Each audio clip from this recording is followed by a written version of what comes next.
bismillahi raxmaan raxiim assalaamu calaykum waraxmatullahi wabarakaatu dhammaan daawadayaasha africa t v for meel kastoo aad dunida ka joogtaan waxaa idin leenahay galab wanaagsan jimco wanaagsan kusoo dhawaada barnaamijka dhalinyarada maanta oo maalin kasta hadahan oo kale aad maalin kasta oo jimco hadahan oo kale aad ka daawataan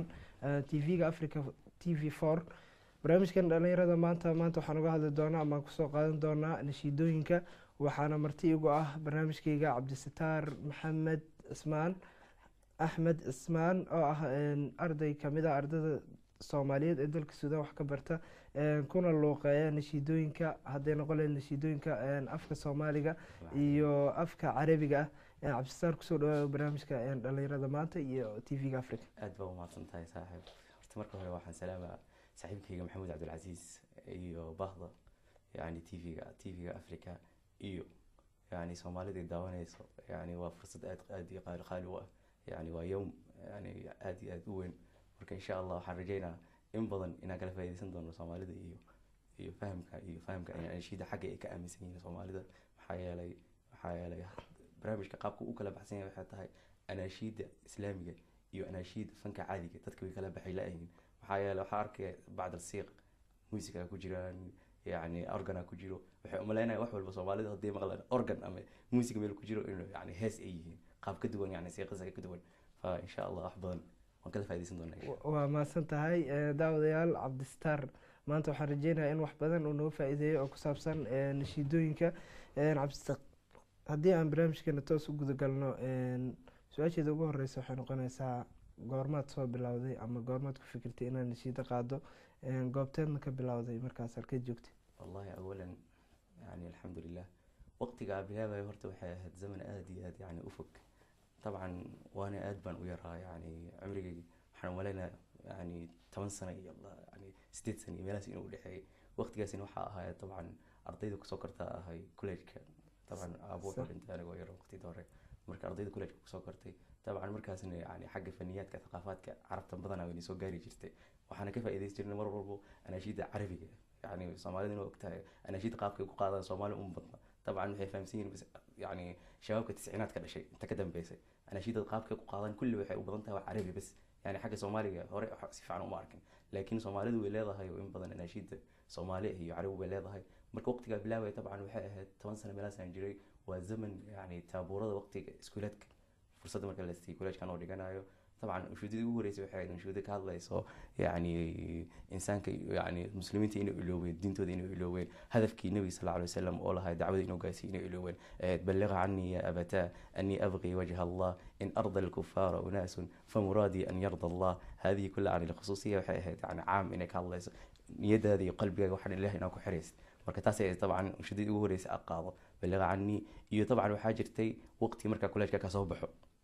قميصتي جمعيه انت ودي حيس فترة وحاجرتي يعني ان مجموعه جرتي شبه الدين مال اللي جري مجموعه طبعا ايضا اناشيد لهذا خاص صومالي وحاجرتي منهج كان يعني يمنتي دكتان منهج لوحة الله منهج العالم معاهد العالميه وحاسكون ما تسمى علماء العالم كله علماء يعني عالم كجوكتو سيد الدكتور يوسف القرطاوي عمل اناشيد وقري او يعني طبعا قرايه ادوين واي سيد يعني سيد قطب يعني rag badan oo anashiid qoran badana marka anashiidadana soo gaari jireen muwaasala yani dad kale oo keenay jireen xagga macaahidaas ay ku dhigan jireen Yemen sidaas darteed waxaan ugu imaan jirtay Soomaali marka saan mar walba warkasaadkii waa fiicnaa طبعا yani qof iska muxaawala fiican ah yaro nashaad badan kadib marka anashiidadaas ku soo galay marka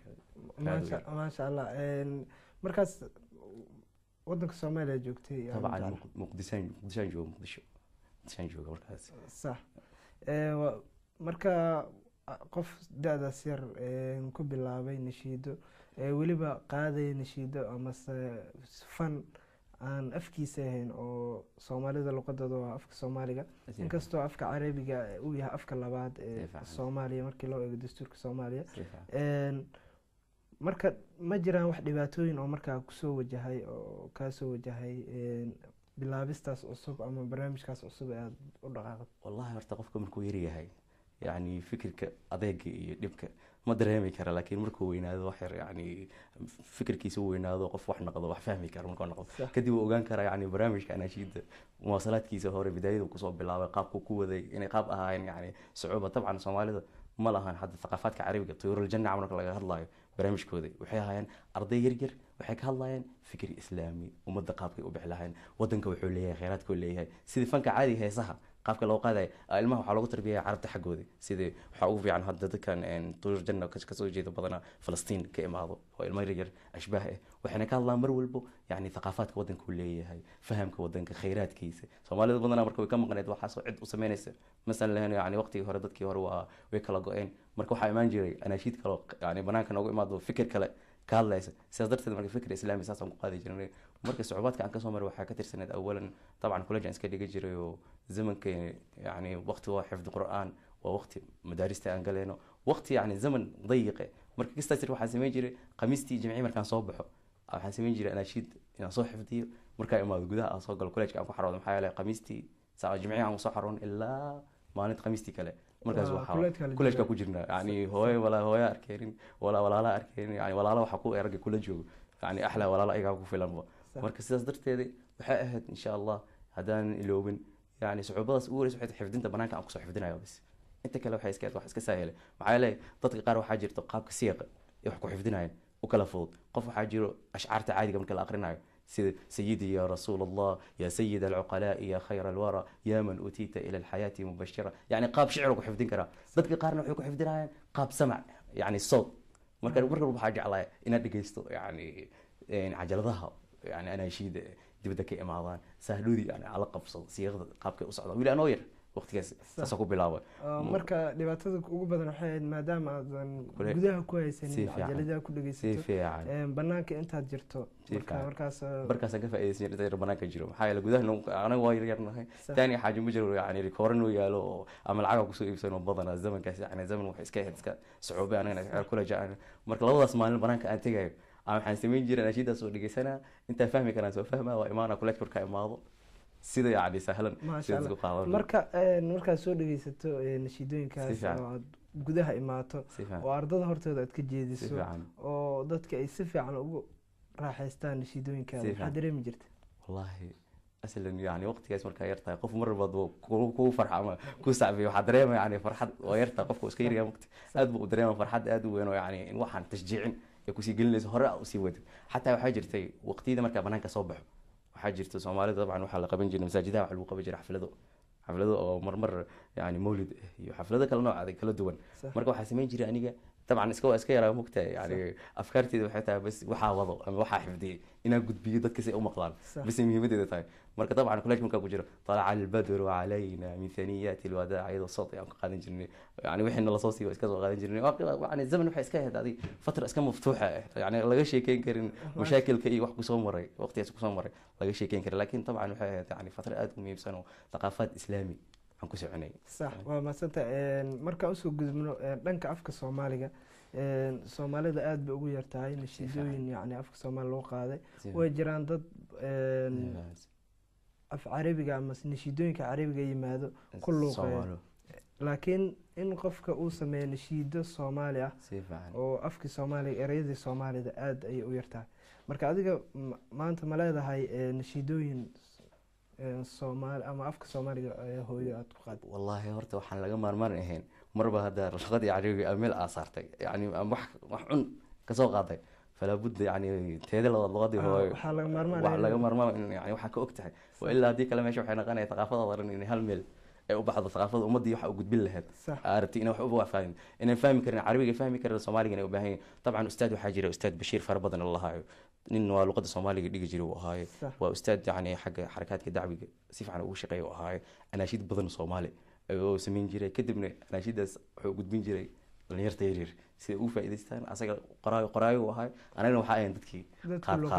marka qaab wuxuu soo gaaray jirtay ustaadkani hortiisa ma joogin oo yani dad markaas waqtigaas la noolaa ma ahayn dad oo soo dhiibay jiray dadkaas aan keeni jireen anaga ma yani meel kala degan waan keeni jirnay sidaas dadka waxa ku soo meeray wax ku luqan jirnay qad Soomaaliya ku luqan jirnay marka in badan waxa xasuustaa waxa yeelay waxa jirta dabcan Soomaalida thaqaafad yani anaashid anaga ma bilaabayna ama ustaadkana ma bilaabayna hore u jirtay sida Soomaalida macalinka way jecel yihiin waxay dhahaan macalinka markay faanayaan macalinka alookaar macalinkiis alookaar aamin aamin aamin macalinka le cidna la maseexaye الله يو أول مري معلنك وأنا شيء صومالي كتير سيدا بجديد عمل وقتنا نسيف عن ألف كردوي ألف وسدوي ألف أجودي ألف كري ألف وري ألف طبعا صومالي بضنا ويقرنا يعني أنا شيء ده عمل تاسن حياة وقتها يعني أرضي والله ما يستركتها والله طبعا نشيدنا لما استرك كذا سيف عنه وهاي لكن وحكاها أبجديا أهان قاب صومالي لكن قاب تعليمته أنا شيدك هالله يعني صومالي كهالله يعني أنا شيد عالم كله سميه يعني إذا نفترض كذا نفس العالم كي صومالي كهالله لكن بسيق مشهود أيوه هالله يسوع طبعا واحد بدن ويجران يعني صبر معنا ما شاء الله ما شاء الله حكمدا نشيدون كذا نشيدات وحبرشة أيوه سيف يعني نشيدات وحبرشة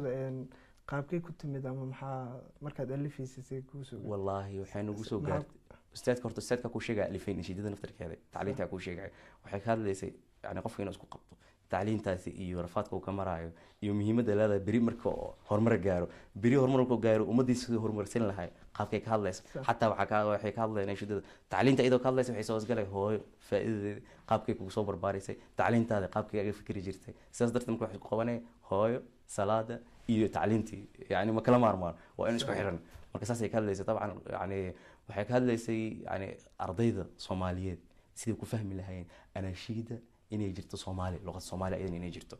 tacliinta xageeda inay jirto anashiid luqad Soomaali inay jirto luqad Carabi aydan jirto luqad Soomaali inay jirto marka saas darteed qaabkaas inuu soo gaarto dabcan ustaadka sameeyay oo ustaad wuxuu ahaa ardayda xageeda macallin qofku fahmi kara marka ardayda u baahan صح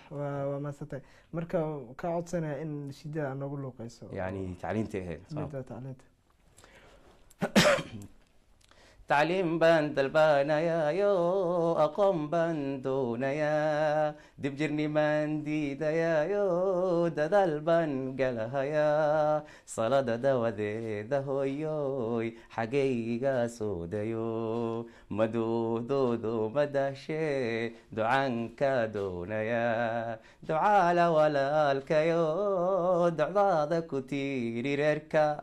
دواعي قاضن أريو دكتوني بلا ريلو صلاة دوا ذي دهويو حقيقة سودايو مدو دو دو مدهشي دعانك دونايا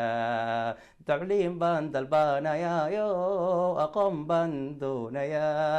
دبجرني من ديدا يو ددل بان قالها يا صلاة دوا ذي دهويو حقيقة سودايو مدو دو دو مدهشي دعانك دونايا دعالا ولا الكيو دعضاضا كتيري ريركا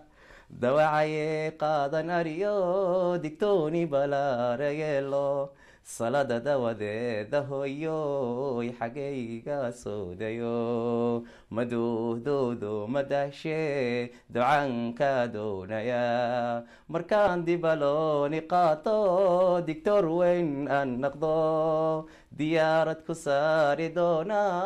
حرونتكو دوا في دونتا صلاة دوا ذي دهويو حقيقة سودايو مدو دو دو مدهشي دعانك دونايا تعليم بند البانايا يو أقوم بندونايا دبجرني من ديدا يو ددال بن قالخيا صلاة دوا ذي دهويو حقيقة سودايو مدو دو دو مدهشي دعانك دونايا طبعا يعني نشيد قاب كاسي دعيسي ما شاء الله ويعني erey aad u macaan oo waliba xitaa isku xireeyo yani waxbarashada iyo xitaa miyiga yani ariga iyo sanka yani hadafka waxa ku jirto sida hada camal yani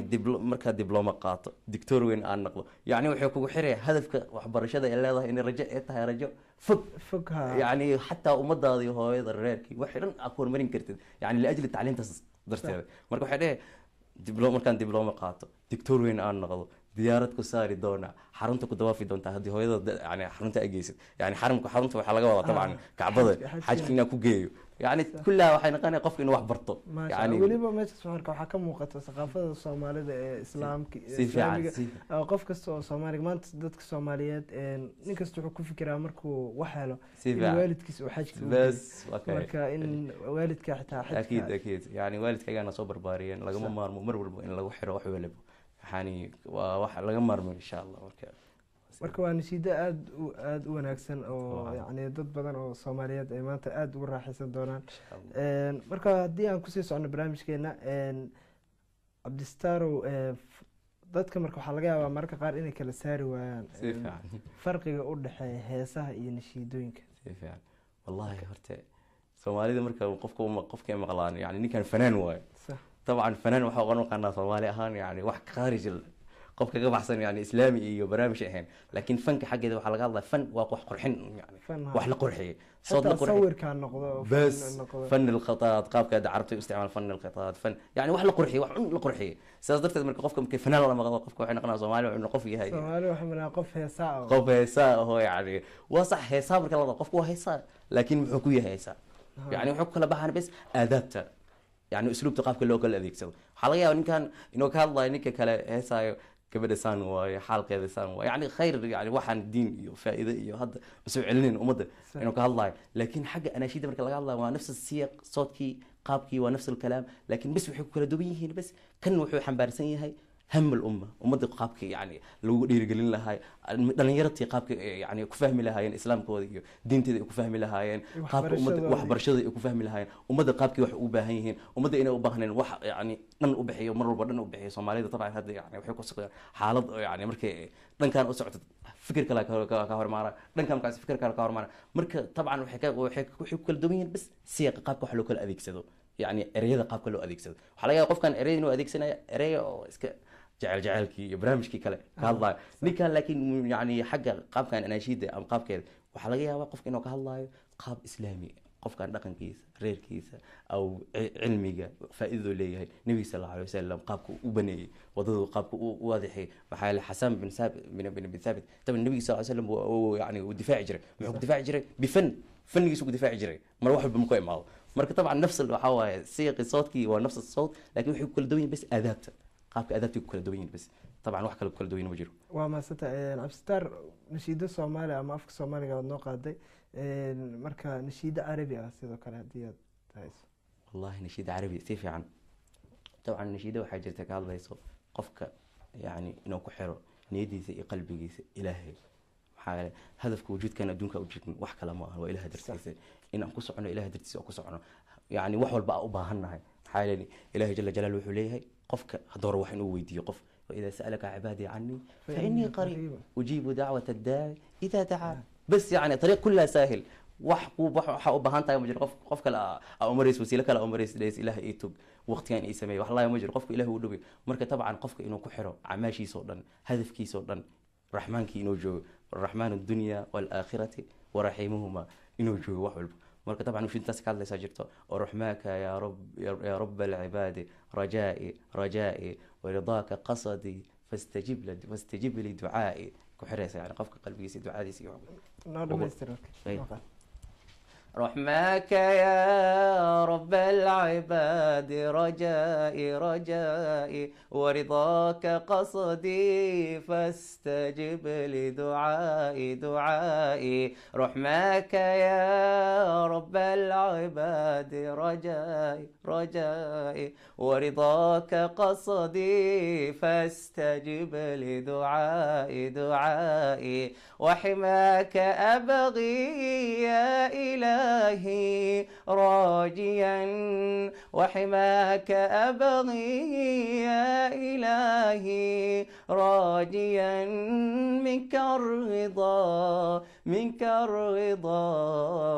منك الرضا فجد لي ولائي ناديت باسمك يا إلهي ضارعا إن لم تجرني فمن يجير بكائي فلقد رجوتك يا إلهي ضارعا متذللا فلا تخيب رجائي وحماك أبغي يا إلهي راجيا منك الرضا منك الرضا منك الرضا فجد لي ولائي. طبعا يعني فهم سبحان الله. ما شاء الله nasiid aad u qurux badan oo dadka ku xiraysa إن شاء الله يعني waxay isku xirayaan nashiida qaabka hadafkeeda iyo qaabka u socdo waxay tahay qofka rajadiisa hamigiisa uu leeyahay yani ducadiisa kulli inuu ka dhigo ilaahay dartiisa inuu ka dhigo khaalis qalbigiisa inuu ku xiro wax walbo tashwiih ku jiro ama shaki ama shuhu ugu jiro kulli inuu ilaahay la socyo ilaahay la og yahay marka wixiisa qalbigiisa wixiisa inuu ku xiro ilaahay dartiisa inuu ku xiro طبعا taasay ka hadlay anashiida badan way jirtaa oo ka hadlayso xagga quraanka faa'iidada leeyahay quraanka iyo faa'iidadiisa iyo cadimnimadiisa ka hadlayso iyo quraanka akhrintiisa faa'iidadu leeyahay in shaydaanku ka orday quraanka marka akhrisid wax badan yani isku xirayso hadaf badan isku xirayso marka way badan anashiida طبعا حتى way jirtaa anashiid ka hadlayso in maxaa yeelay man lam yahtam umur almuslimiina falaysa minna fala budda yani ihtimam ikhwan kale joogan caalamka meel walba kala joogan inay ihtimaam siisin naftirkeeda u baahantay hadda طبعا dunida qaabka u socdaan rafaadka iyo ka jiro sida Suuriya فلسطين الحرة يعني 62 ولا 65 سنة يعني 65 سنة إلا هذا يكون جرتو يعني عدوا سهيوني هور تاجن إسرائيلي هور تاجن يهود يعني واحد والبو قفك إنه يعني كل حياة بينات رباطات كل حياة وطن كاي قابك وبهنيا خيرات كيس يفهم كيس أيضا لغة عربية يعني واحد بدنا وجيران طبعا مركا مداس وطن بيس هذا كذا الشيء ديال نقطة أو تن وطن كاي والله مدة وطن كا طبعا ساس مو بدنا لكن هو كويس وحكى الله الأرض لنا والوطن لنا والله بقوته معنا وجموع لتفرق اجتمعت كي تفرقنا لن تفرقنا لن تفرقنا والأرض ينتظر الوحدة الله الله أشاوسنا والأرض ينتظر الوحدة الله الله أشاوسنا الأرض لنا والوطن لنا والله بقوته معنا مساجدنا ومآدبنا ومآربنا ومآدبنا والأرض ينتظر الوحدة الله الله أشاوسنا أنا يا ابن الصومال أرخص طلعه أخرى وفي كل القلوب رجاء والأرض ينتظر الوحدة الله الله أشاوسنا طبعا يعني أنا شفت كان خاب يعني استنباط واحد بدل كسب بحي كذب واحد كان يعني طبعا فكر ير ka hadlay Soomaalida iyo qofka rajadiisa iyo qaabka rajada Allah yahay in insha Allah Soomaalida ay gaari doonto yani qof walba maxaa yeelay ti hada ana yabna Soomaali arkhas tal'ahu yani iftikhar yani Soomaali waxay ka hadlay markaas ukhra wa fi kulli alqulubi raja'u yani kathir yani in badan Soomaali yani qalbiga ku hayaan rajadaas inay gaari doonaan inay yihiin rag Soomaali ay jeceliin wadanka jeceliin khayraadkiisa ay jeceliin birin horumar gaarin doonaan dadkaas waxay naqanaa rag mustaqbalka wax baranayo marka waa intaas isku xireeyay ma sha Allah yani dadka in lagu dhiirigeliyo wadaniyadooda iyo waddanka jeclaadaan iyo dadka Soomaaliyeed inkastoo dhib badan la maray laakiin insha Allah la rajeynaa in طبعا حتى waxay leedahay ya bilad الصومال حالك حائر ماذا تفيدك عن هذه الأجواء قسموك قمسا بعد قمسة حالة لتغيب عنك القوة السمحاء أنسيت رايات النضال ألم تكن خفاقة ومقامك السمعاء بعدك تأتي أنا يبنى الصومال أرخص طلعه أخرى في كل القلوب رجاء يعني شعر اسكو أديبة طبعا ما شاء الله ما شاء الله آد ما سنت عبد الستار أحمد عثمان عبد الستار maanta nashiidooyinkaada inta badan yani dhiirigelinta bulshada ama dadka ama dhalinyarada gaar ahaan ayay ku wada aadan yihiin marka dowr intee laag ayuu qofka munshidka ama nashiidooyinka qaada uu ka qaadan karaa horumarinta bulshada ama wacyigelinta bulshada والله طبعا يعني هذا qofka fanka ama fanaanka qaabka hadda yani waqtiga hore Soomaalidu waxay lahaayeen fanka markay qaadayeen fanka qofka markuu dagaalamayo qofka markuu wax sameynayo waa nafs siyaq yani qofka door weyn uu ku leeyahay yani door yar ma ahan sida akhuuna khayr ilaasi akh Yemen joogo magaciisa Cabdirashiid كلموي عمل كلموي سادو يعني دورك هذا يمن وكبض أم دورك قابك وقاضنا ودور أدو في عن يعني صومالي واحد جت بدل نشيد ذا كذا صوت له أنا نشيد أدي أدو في عن لكن مشاكل كاستوي حتى قف والبقول قرنا يعني ولا قرصنا مش اللي قرب مود دورك والكلام هاي إني كنت بسيطان طبعا يعني وحكى بحين خارج كلا يعني وضع كلا كبحين وحكى لك دورتين ضد قارب حاجة حتى فنك إسلامي قصاب بالله حقه أنا شيد ظهره كتب مركي وين هذين ويعني ضد وين نقضينه فنكي كلا كدوين يعني فنك إسلامي هاي نظيف كهاي في عناية ضد وجود بيان أمد كيف إذا استحين بدل الخيرات كده كفهمان يقول الثاني يعني فنكي كلا يعني طبعا ضد كلا أمد كلا طبعا صومالي وجه جرته حاجة كلا أوريك ثاني طبعا مركب فن بدنا يجرو marka Soomaalida qofka muushidka wuxuu ka qaadan karaa door aad iyo aad u weyn sida maxaa yeelay carabta hadda qaabka arkaysido dhan waxa lagu soo barbaariyay waa fan anaashid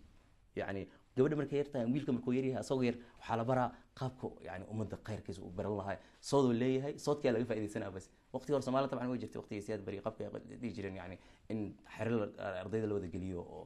ardayda soodka leh oo dadka wax u gudbin kara camal meel isku geeyo si umada wax u gudbiyaan marka laga qayb qaato umada yani fankood marka dadka muushidiinta ah yani door aad u weyn umada ku leeyihiin waa sida doorkii ay ku leeyihiin dadka fanka caadiga oo kula ay ku leeyihiin marka ayagana waxa raga war risaalo wada way ka weyn yani in badan yani risaalada fahamka waxa hadafka wujudkaada adduunka u joogtid dadkii waday waa marka طبعا waxa jiro dadka qaar axaadiis marka u aqrista oo fasirtid laga yaabo inuu si fiican كل سعن لكن مركا أنا شيد أو قادد نشيد أهان أو قادد يعني الصوت كاس إنه الله صعبة لقيا وسيرة النبي صلى الله عليه وسلم ما ترى إنك شيكيني كان ليس النبي صلى الله عليه وسلم يشاف كل شيء مركا ثاني إنسان وسمي وقت قريش ساسي ساسو النبي صلى الله عليه وسلم قف معصوم وحول كا هاي وهاي وقت يقول أروسكو إنسان إنسان أكون عظيم يعني هذا يسوي يضن أو اسكو كان أنا شيد qofka markuu dhageysto soodkii iyo wixii quruxda madaalaya marka waxa laga yaabaa inuu ku raaxaysto wixii dhan barnaamijkii diintii dhan inuu ku fahmo hab basiid ah oo yar anaashiid bari dhageysto oo ku qaataba yani qof ku noqdo qof oo yani diintii dhan wax badan ka fahmay marka taban waxa jirto hada anaashiid ka hadlayso siirada nabiga sallallahu alayhi wasallam bidaayadiis ila nihaayadiis qaabku ay nabiga sallallahu alayhi wasallam dadka la tacaamul jiray yani qaabku ku socon jiray hadafkiisa nabiga sallallahu alayhi wasallam sidoo uu xaqiijiyo dadka ahla dacwa hadafkooda inuu xaqiijiyeen inuu u gaarsiin jiray nabiga sallallahu alayhi wasallam kulli ka hadlayso qaab siiq anaashiid يعني قف وفهم كلام مركز تذكر قارئ وحي اهتمام سيان إن دقيستان صوتك أصواتك سيبا تذكر دلنيرة أنت بدل وح لو جالس يعني أسهل أم يعني وح وفضت لو جالسين كرام بدين وح وفهمان وأنا شيء طبعا ثاني يعني قبل يعني فهمي كرام بحال هذا قرطوم إنت نجوج إن بدل وح كفى إذا أنتهاي مركز أمضي يعني دلنيرة أهور تاجي طبعا يعني سومالي وإسقال قيسة ضد في عنوة ضد ونكسن قلب إسكفر ونكسن لكن أني أهان قرطوم تجوج إما كلا بحصنا بحالي قفك هذا كإماد بلدان كإماد أما صوماليا مش ضنا كإماد لكن أنا ميلان هذا أتجن يعني أي واحد كجرته أي قاعدة تنظيم أم واحد ولا كجر صومالي أنت خرطوم كجر يعني خاص أنا مركب برامج اللي خاص كسر أو تجا حلوة صومال جبوت هدويها وجبوت الصومالي والله سوا ويفهمك وحماتنا نراها هذا شيء كسر ويفهمك أنا مركز درت هذا وحاجة على علاقة مرة أسكو حرة صومالي ذول ميل الجوجان يعني ميل الجوجان أما الواحد الصومالي لغة الصومالي والله إن فنكي أنت أنجرسين كرو محل وحنا وحقوض ما أهان ليس للرياء عندك أركان يعني استتصال له ونيو صوت الله أو صانو ما أن هدف كاس لكن وإن ذاتك رسالة قاب رسالة لو قاري محل وحنا هان لا للسلطة ولا للشهرة ولا للجاه يعني سلطنا ما أهان إن يعني بري وحكو قارو قف وين مليونير كنا قضى العفو يشتو ما أهان تذيك الشهرة ما أهان والعياذ بالله يعني تاس إلهنا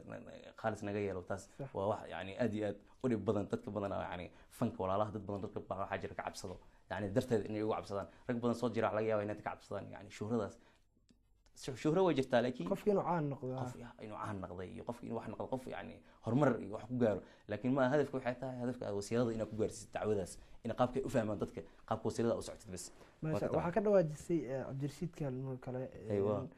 نشيدي أنا الصومال وأفتخر أيوة صومالي وأفتخر طبعا صومالي وأفتخر أيوة كلمات مكحسوستها والله صومالي وأفتخر لما مش وديك لا جرت أدير أفتكر كذا صومالي كهالليس وواحد صومالي كهالليس مقدش وهرجيس ويقولون إسكو حريص جت إيه شامخ مدى الزمان موطني له درب الأمل في الحنايا والكيان شعبه يتحدى الهوى مقدشه في الفؤاد إننا حراس نحن العتاد هرجيسة في الوئام صانك الرحمن يا أغلى بلاد بلد وين وكسمايو فيكي مركب وبوساس وفيكي احلام والامال او خضراء ارض الصومال يعني قاب بدن اك هالليسو يعني اشي نرتقى شامي قرن طبعا انت داو كله قي مرضو برنامج يعني ايام كهر اديك سنه كهر طبعا برنامج دعاي اجري ان كله قي طبعا نفتر كذا قاعد كان صومالي طبعا معروف ما قاعد شاء الله marka waxaan ka codsanaa haddii إيه. aad wada xifdisantahay inaad والله انا noo جيت qaad طبعا هيك هذا nasiida noo qaad شامخ مدى الزمان موطني له درب الأمان في الحنايا والكيان شعبه يتحدى الهوان شعبه يتحدى الهوان مقدشو في الفؤاد إننا حراسها نحن العتاد هرقايثة في الوداد صانك الرحمن يا أغلى بلاد هرقايثة في الوداد صانك الرحمن يا أغلى بلاد شامخ مدى الزمان موطني له درب الأمان في الحنايا والكيان شعبه يتحدى الهوان بلد وين وكسمايو فيكي مركة وبوصاصو فيكي أحلام الآلام أو خضراء أرض الصومال يعني طبعا يعني صيغة أدو يعني أدو ما شاء الله يعني xitaa soomaalida markii laga soo tago risaalo ayay u tahay ama safariin ayay u tahay dadka kale ee afka carabiga ku hadla dhulka Soomaaliya inay ku kala baran karaan iyo wax ku baran karaan iyo balad wanaagsan oo khadraa oo ilaahay khayraad badan siiyay inay yani ka faa'iideystaan Soomaalida in badan yani طبعا أنا جيت qaabka soo dhacay ما شاء الله nashiidooyinkaada afka Soomaaliga waxaa kamid ah aad ku luqeyso nashiidada calanka nashiidada calanka yaa alifay والله نشيدة عالمك طبعا نفس الوحة ألفي يعني أستاذ بشير فربنا الله تعالى أستاذ أدو نكسن يعني بدن إن بدن أنك فائدة زين قرر الله إله سي عمرك سين الله ودايره طبعا ولوليه ولي عمرك سين الله ودايره وقف أدو ونكسن وحق الدعوة أدي يعني واحد بدن كله يعني دور أدوين كله حق الدعوة طبعا هذا علن كينا صوبا يا سلام يا وقراع صعبة صومالي ظهور دي صوبالي نيسو جيدا وشنقرية عيدة يعني واحد بدن إن بدن كالدس نقول له خير كويس علن كينا صوبا يا سلام يا وقراع صعبة لا صومالي ستك وداعنا isku wada sabraayo salaamaye ciyaarta saakeese loo dhahaa dalka ciidankeena xooga qalabka noo sida u shanqariya ciida yani xarakaadkii qaabkii soomaalida hordayso ballinayso jeeda u garaaca sacbada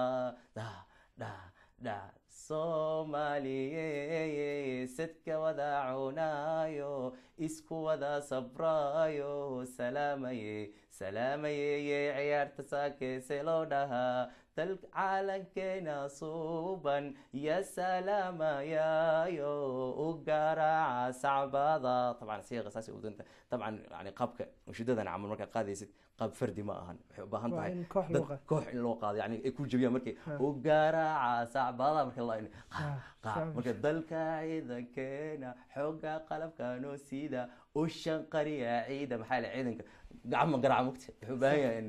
jug la say marka majmuucada qaabka u wada socdo hal mar inay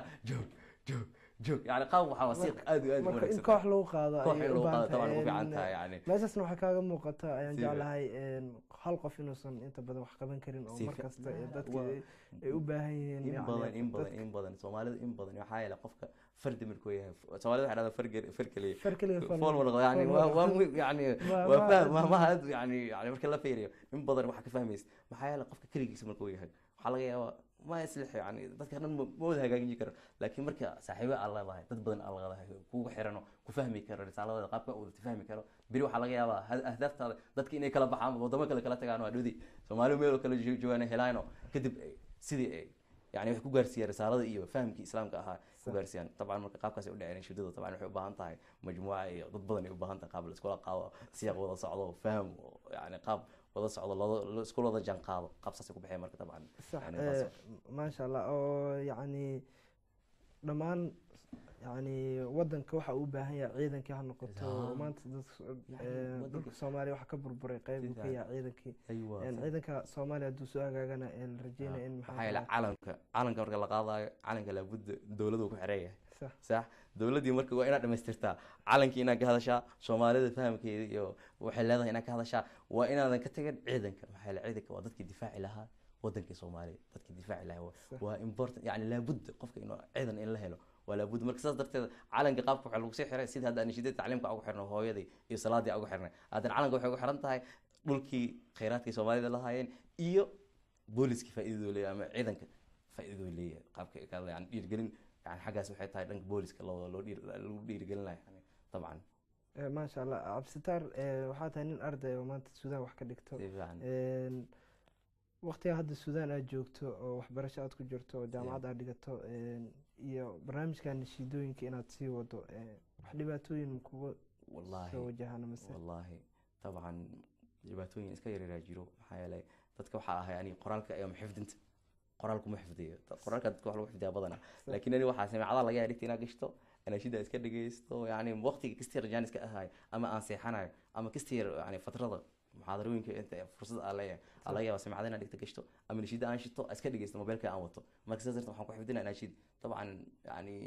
خرطوم يعني طبعا بلد waxa iska ما شاء الله iska maftuux ah qofka yani fikirkiisa wado mar walba gudbin kara qaab koro oo gudbin kara fursado badan way leedahay qofka fursadiisa haduu asaga منظم يعني يعني qofka waqtigiisa mar walba ay u jango sinhiin yani ay tuusin wax walba yani waxa waa ka baxsan kara hadaa dhaadid maanta ka waran yani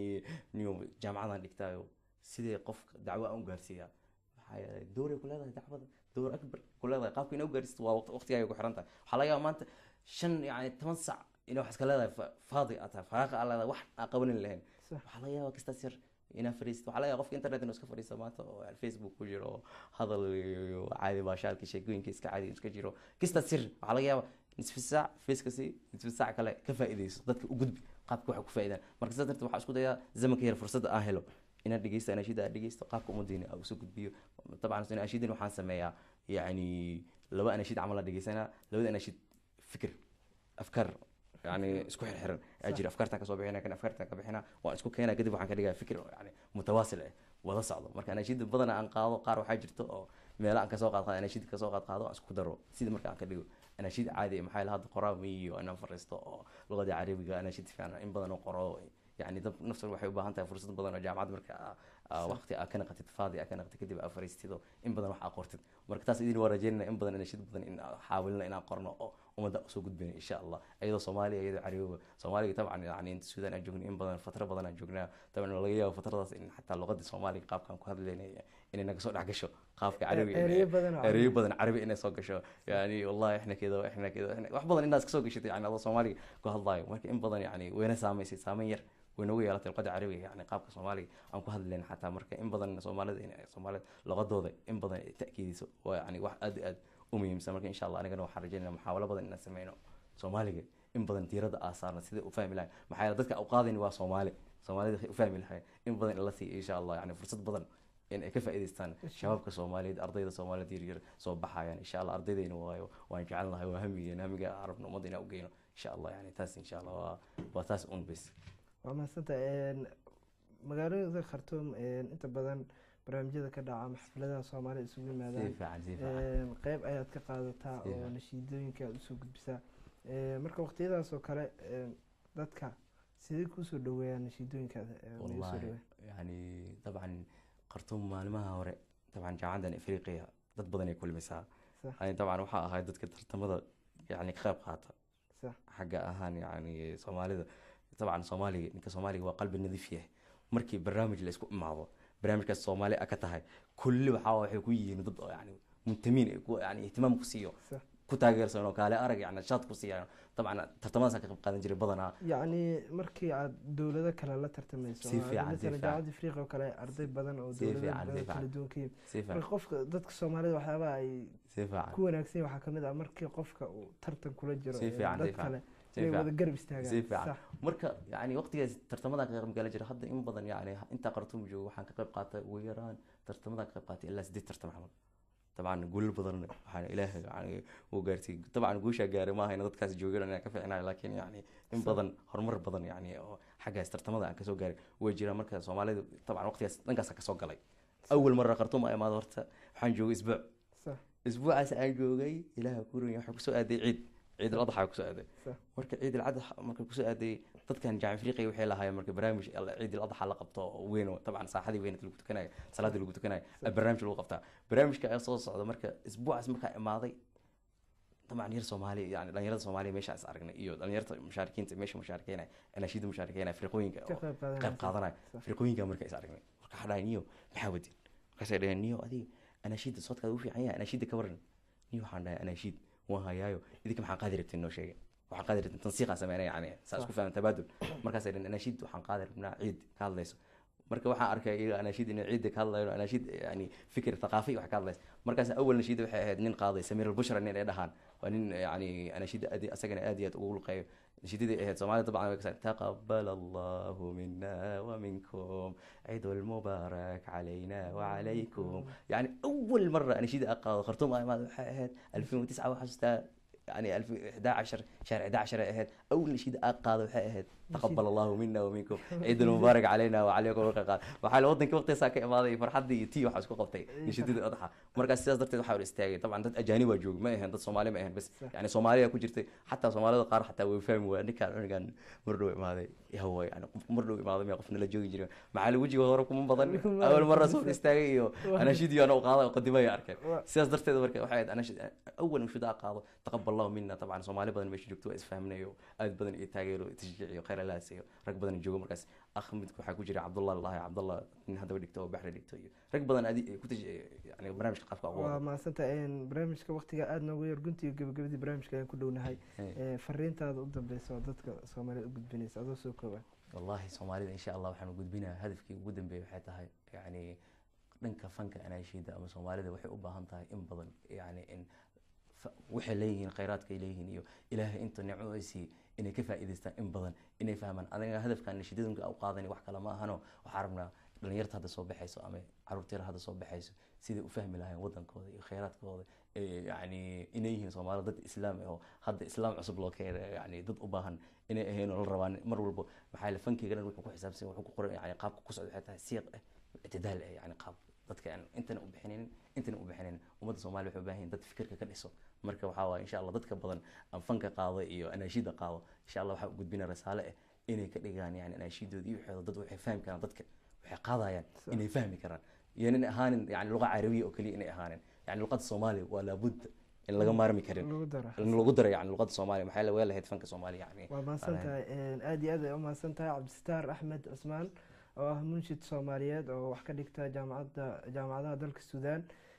daawadayaal waxaan soo gaarnay guntii gunaanadkii barnaamijkeena dhalinyarada maanta oo marti ugu ahaa Cabdisataar Axmed Cusmaan barnaamijkan mid la mid intaynu ka gaarayna waa Maxamed Abdi Cabsamed iyo bahda Africa TV4 oo idin la sida ay nabadgelyo wassalaamu calaykum waraxmatullaahi wabarakaatu السلام ورحمة الله وبركاته شكرا يا حبيبي